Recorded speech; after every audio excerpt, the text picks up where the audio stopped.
Bonjour à tous et bienvenue dans cette présentation sur le cursus des études de pharmacie. Alors, c'est moi, le professeur Hélène Van den Brink, de la faculté de pharmacie de Châtenay-Malabry de l'Université Paris-Saclay, qui vais vous faire cette présentation. Je vous propose dans un premier temps de voir rapidement les débouchés en pharmacie, puis dans un second temps d'aborder les études de pharmacie.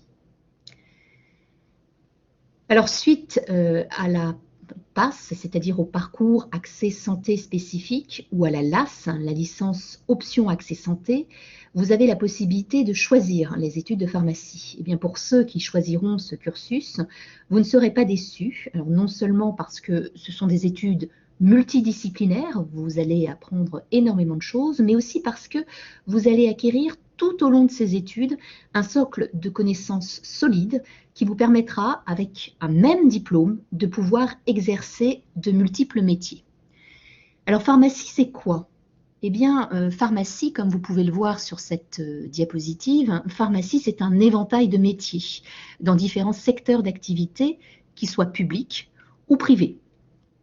Alors, vous pourrez être amené à travailler, par exemple, en officine. C'est vrai que c'est l'option classique, mais il faut bien comprendre que l'officine, à l'heure actuelle, est en pleine évolution parce que le pharmacien s'est vu confier ces dernières années de nombreuses missions qui sont centrées sur le patient et qui font d'ailleurs que se renforcer. Alors, ça va être, par exemple, le cas de la vaccination contre la grippe. À l'heure actuelle, c'est le dépistage du Covid grâce aux tests antigéniques. C'est le cas aussi du dépistage de l'angine grâce aux tests rapides d'orientation diagnostique. On pourra aussi avoir des entretiens pharmaceutiques dans le cas d'affections longue durée comme l'asthme. Mais être pharmacien d'officine, c'est surtout aimer le contact avec le patient, puisqu'il faudra savoir répondre à ses besoins, les conseiller, suivre le traitement. En fait, il faut bien comprendre que le pharmacien d'officine, c'est le professionnel de santé qui est le plus accessible. Et puis, pharmacie d'officine, c'est aussi savoir coopérer avec les autres professionnels de santé afin d'améliorer l'état de santé des patients.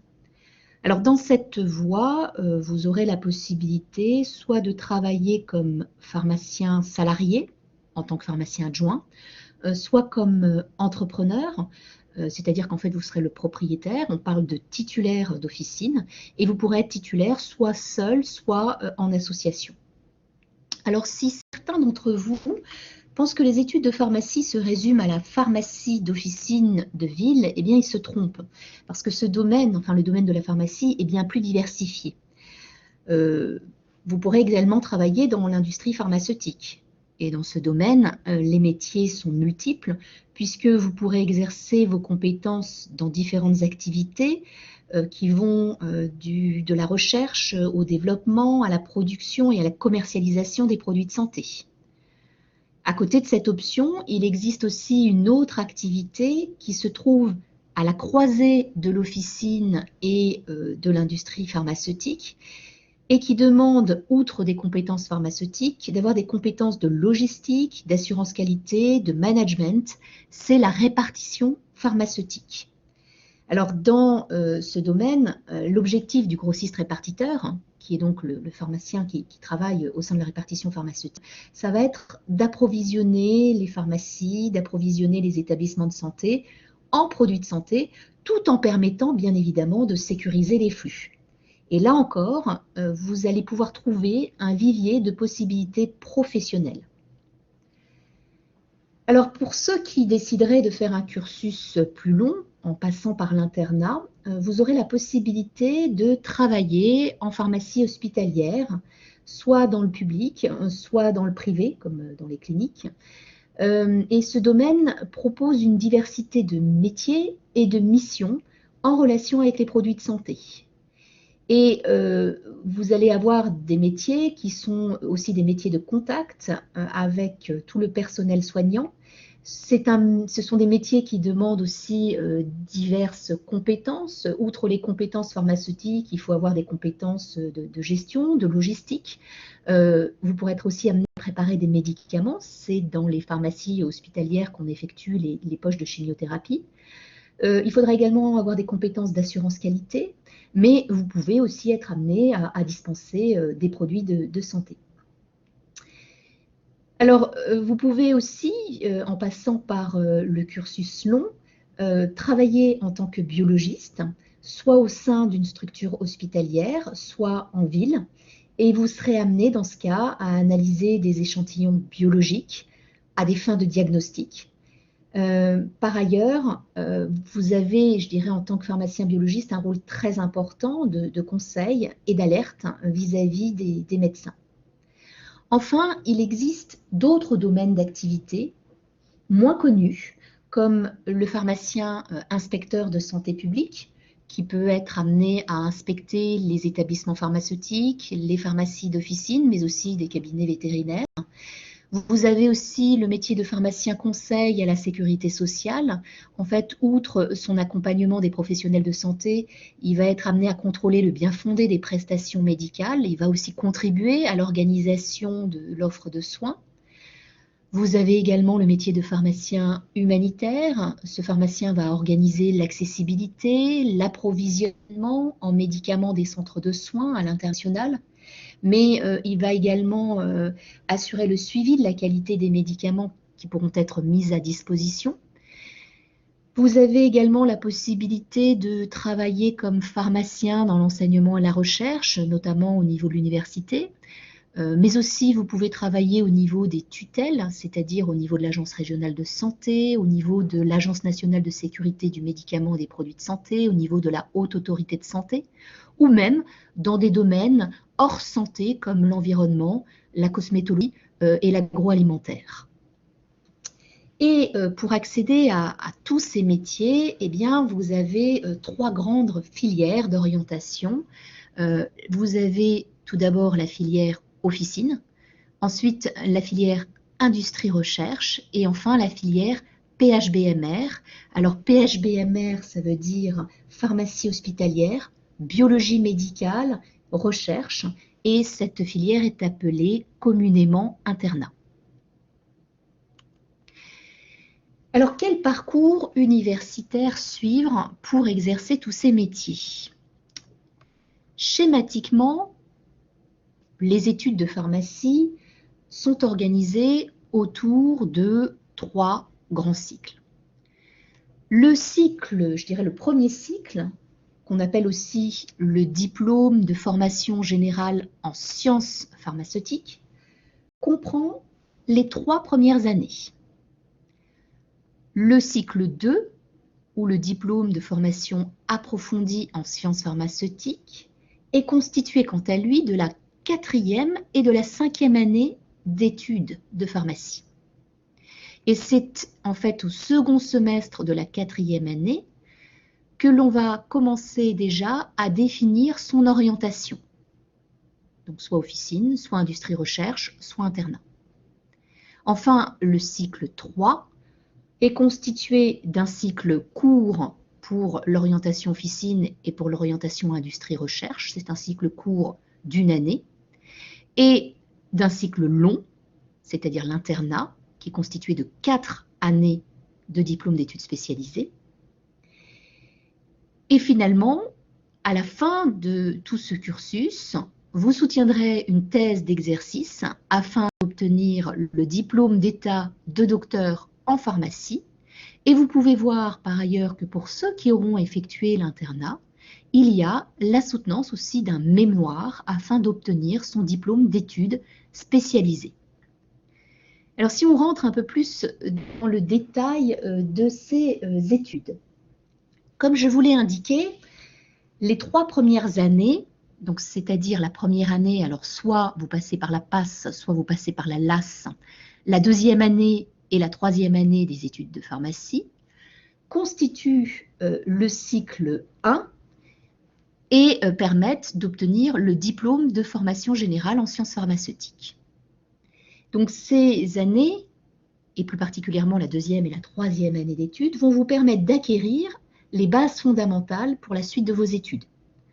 En 2e année, vous y découvrirez notamment les voies d'accès aux substances actives médicameneuses au travers de la chimie organique, des sciences pharmacologiques, des sciences biologiques. Vous allez aussi apprendre de nombreux éléments sur le cycle de vie du médicament, sur le circuit pharmaceutique.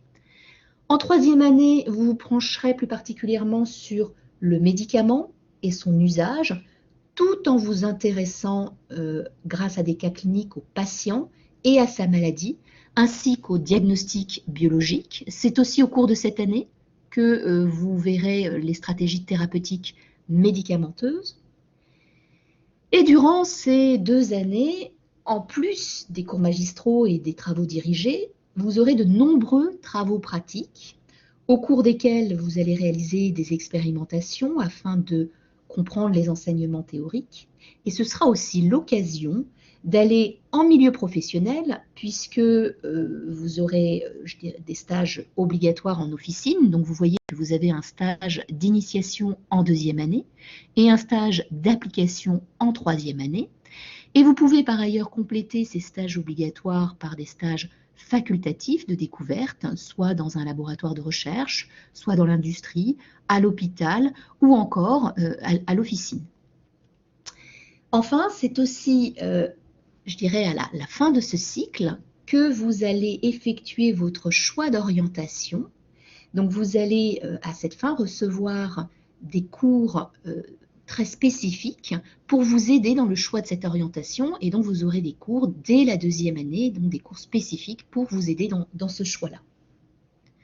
Puis, une fois ce diplôme de formation générale en sciences pharmaceutiques obtenu, qui vaut d'ailleurs le grade de licence, eh bien vous entamerez le second cycle de vos études pour obtenir le diplôme de formation approfondie en sciences pharmaceutiques. Et ce DFASP correspond au niveau master. Alors ce second cycle, il comprend la 4e et la 5e année d'études. Donc la 4e année, elle va être composée de 2 semestres bien différents, et cette 4e année, elle marque une entrée vers la spécialisation, puisqu'en fait, ça va être au début de votre second semestre de 4e année que vous allez commencer des enseignements de spécialisation vers l'une des 3 orientations, soit l'industrie, soit l'officine, soit l'internat. Alors, vous aurez bien évidemment, au cours de ce second semestre, encore des cours communs, mais vous allez avoir un certain nombre de cours qui sont propres à la spécialisation, à l'orientation que vous aurez choisie. Le premier semestre de 4e année, quant à lui, est encore un semestre qui est totalement commun, où les enseignements vont vous apporter une approche pluridisciplinaire autour de grandes thématiques, et ça va vous permettre finalement de prendre le patient dans sa globalité et d'aborder différentes pathologies. Et donc, toutes les connaissances que vous allez pouvoir acquérir durant ce premier semestre, vous allez pouvoir les mettre en application lors de votre stage d'application de 4e année, stage d'application qui s'effectue en officine, parfois à l'hôpital, mais généralement c'est à l'officine. Et à l'issue de ce premier semestre, vous serez également amené à passer un certificat de synthèse pharmaceutique. Et ce certificat de synthèse pharmaceutique porte sur l'ensemble des connaissances et des compétences que vous avez pu acquérir durant votre 2e et votre 3e année d'études, mais également durant votre premier semestre de 4e année. Et ce certificat de synthèse pharmaceutique est important, il faut absolument le valider pour pouvoir entrer dans le cycle 3 de vos études. Alors au cours de la 5e année de vos études de pharmacie, qu'on appelle aussi l'année hospitalo-universitaire, eh bien, vous allez passer une partie de l'année à l'hôpital et l'autre partie à la faculté. Et donc, lorsque vous serez à la faculté, vous allez uniquement suivre des cours spécialisés en fonction du choix de l'orientation, donc soit officine, soit industrie-recherche, soit internat.